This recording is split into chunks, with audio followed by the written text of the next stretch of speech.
4-1 do São Paulo contra o Cruzeiro.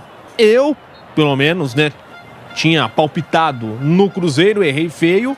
O José Manuel e o Boni palpitaram na vitória do São Paulo, mas ainda assim palpitaram uma vitória, digamos assim, pelo placar mais contido, né? O Zé falou 3-2 e o Boni falou 2-0. O Bruno citou o empate 1-1. O que eu quero dizer com isso? Que até quem, digamos, palpitou no São Paulo não imaginava um placar tão elástico como esse. Um 4-1 com 3 gols do Ferreirinha.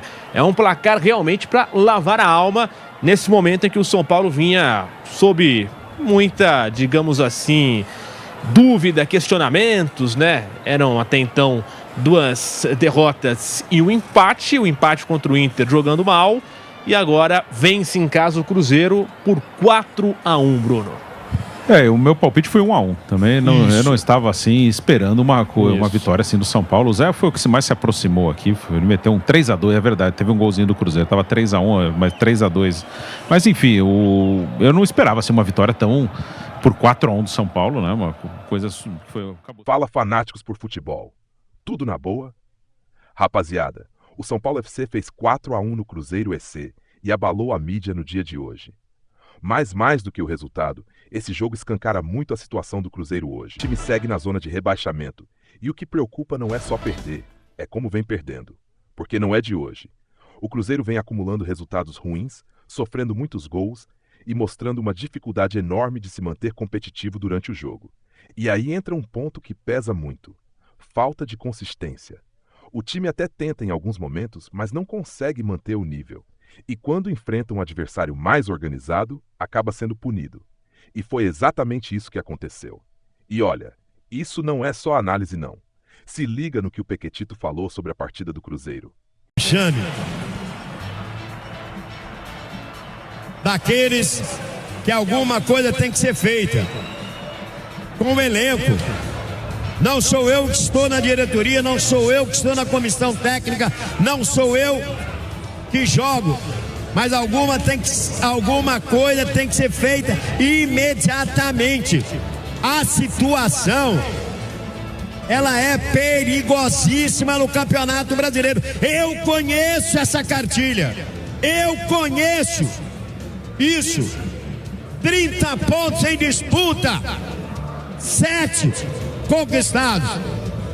É aproveitamento de time rebaixado. E time grande, quando chega na situação de namorar, de flertar a zona, dificilmente sai. E tem Copa do Brasil, e tem Copa Libertadores, e o Campeonato Brasileiro nesse momento aponta como uma das piores campanhas a do Cruzeiro. É um momento muito sério, mais do que preocupante. É temerosa a situação do Cruzeiro. 10 jogos, 1 vitória. 10 jogos, 1 vitória. E aí? Faltam menos de 30 rodadas. O Cruzeiro vai ter elenco, força desse elenco para reagir, porque para mim nesse momento a Libertadores é um sonho, mas o sonho que se sonha só é só um sonho só. Sonho tem que sonhar junto. Nesse momento não dá para sonhar. Com esse elenco, só um milagre.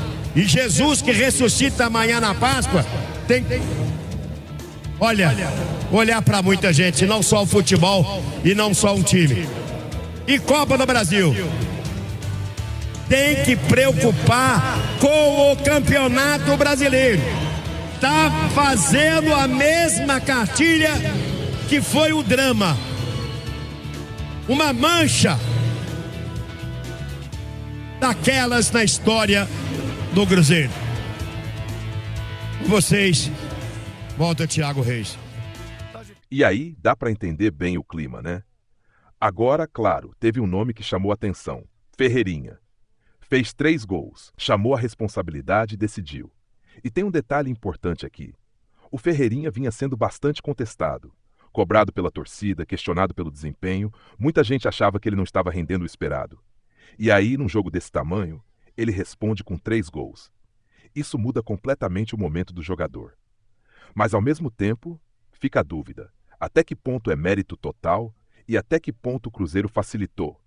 Porque os espaços estavam lá e ele soube aproveitar. Agora, olhando para o lado do Cruzeiro, a situação começa a ficar cada vez mais delicada. Zona de rebaixamento, pressão aumentando e um time que ainda não conseguiu se encontrar no campeonato. E aí a pergunta é simples: até quando isso vai continuar? Porque se não reagir rápido, o cenário pode piorar muito. Agora eu quero saber de você. O Cruzeiro já entrou em crise de vez? Comenta aqui embaixo. E claro, se você é fanático por futebol de verdade, já deixa o like e se inscreve, porque aqui você encontra tudo isso e muito mais. E para fechar esse vídeo, eu quero deixar um momento diferente para você refletir. Hoje a gente viu uma grande vitória do São Paulo sobre o Cruzeiro. Um 4-1 que empolga qualquer torcedor. Mas mais do que o placar, isso lembra que tudo na vida passa, tanto as vitórias quanto os desafios. A Bíblia diz em Eclesiastes 3:1: tudo tem o seu tempo determinado e há tempo para todo propósito debaixo do céu. E também em Salmos 37:5: entrega o teu caminho ao Senhor, confia nele e ele tudo fará. Isso significa que nem sempre a gente vai viver dias de goleada, mas quando a gente confia em Deus, entende que cada fase tem um propósito. Então, se hoje é dia de vitória, agradeça. Se for um dia difícil, confie, porque o tempo de Deus é perfeito. Fica com Deus e até o próximo vídeo.